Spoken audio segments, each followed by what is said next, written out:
교과서 109쪽 스스로 정리하기를 같이 보겠습니다. 1번 같은 종류의 생물에서도 조금씩 다른 특징이 나타나는데 이를 변이라고 합니다. 생물이 다양해진 과정입니다. 한 종류의 생물 무리에는 다양한 변이가 있고 환경에 알맞은 변이를 지닌 생물이 더 많이 살아남아 자손을 남깁니다. 이 과정이 매우 오랜 세월 동안 반복된 결과 생물이 다양해진다. 3.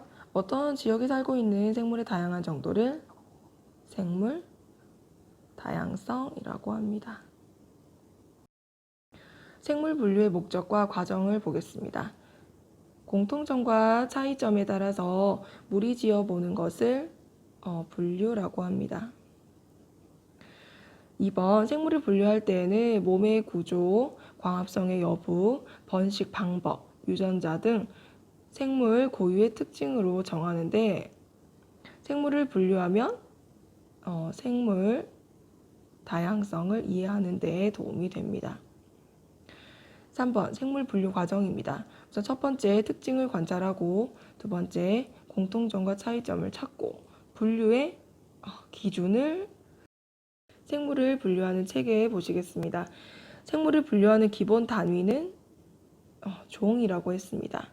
비슷한 종이 모여서 속을 이루고 비슷한 속이 모여서 과를 이루고 그 다음 목, 강, 문, 가장 큰 분류 단위가 개라고 했었습니다. 우리는 개 단위로 분류를 했습니다. 5개의 개로 분류를 해보았는데요. 동물계, 식물계, 버섯은 어디에 해당하죠?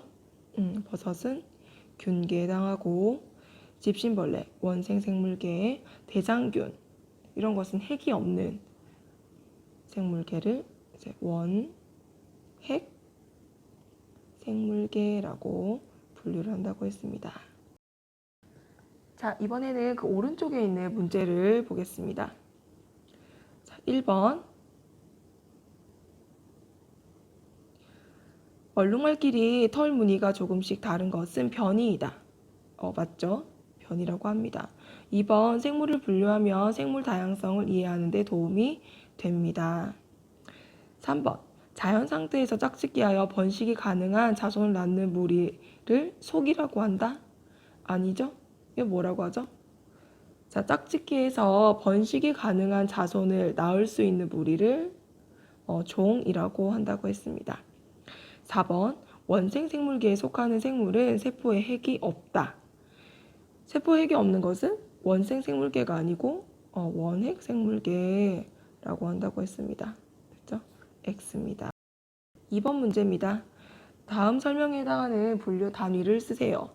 가장 큰 분류 단위이고 우리가 생물을 흔히 식물과 동물로 구분하는 것은 이 분류 단위 중 이것에 속한다. 뭘까요?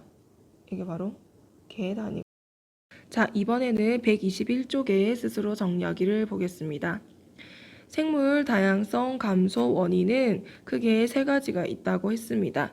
첫 번째, 자, 자연이 인간을 개발하는 과정에서 생물이 사는 장소를 파괴한다. 이거 어디에 해당할까요? 이런 것을 우리가 서식지 파괴라고 한다고 했습니다. 두 번째는 다른 곳에서 온 생물이 토종 생물의 생존을 위협한다. 베스가 대표적인 예인 것을 이것은 외래종에 속합니다. 세 번째, 생물을 무분별하게 잡아 생물의 개체수가 급격하게 감소하는 것을 남획이라고 한다고 했습니다. 생물 다양성의 중요성입니다. 1번, 생태계의 생물들은 이것으로 얽혀 있다. 먹이 그물이 되겠죠? 자, 먹이 그물로 얽혀 있고 생물 다양성이 클수록 이 먹이 그물이 복잡함으로 생태계가 쉽게 파괴되지 않고 그 안정성을 유지할 수 있다고 했습니다. 생물 다양성이 보존되면 얻을 수 있는 혜택입니다. 생물에서 얻는 자원이 있습니다. 식량 또는 의약품,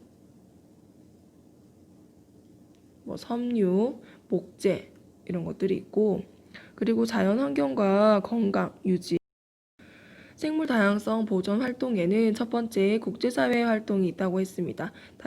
여러 가지 협약을 맺어서 노력을 할 수가 있고, 두 번째 국가와 지역사회 활동, 보호구역을 지정을 하거나 또는 끊어진 생태계를 연결하는 통로를 건설하고 또는 멸종 위기 생물 복원 사업 등을 하고 있다. 세 번째 개인의 활동입니다. 분리수거하기 그리고 친환경 농산물 이용하기. 이번에는 오른쪽 문제를 한번 풀어보도록 하겠습니다. 1번입니다. 서식지가 파괴되면 생물 다양성이 감소합니다. 그죠? 두 번째, 생물 다양성이 클수록 먹이 그물이 단순한 것이 아니고 복잡하다고 했습니다. 복잡하다. X. 3번. 생물 다양성이 잘 보존되면 인간은 여러 가지 혜택을 얻을 수 있습니다. 네 번째, 인간은 생태계의 일부가 아니기 때문에 생물 다양성이 감소하여도 피해를 입지 않는다? 아니죠.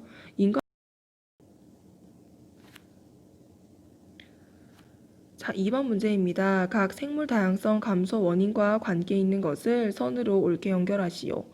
자, 남획의 대표적인 예는 코뿔소라고 했습니다. 코뿔소의 뿔 얻기 위해서 많이 잡았다고 했었죠. 그리고 외래종 유입의 대표적인 예는 베스. 서식지 파괴는 열대우림 개발과 관계가 있습니다.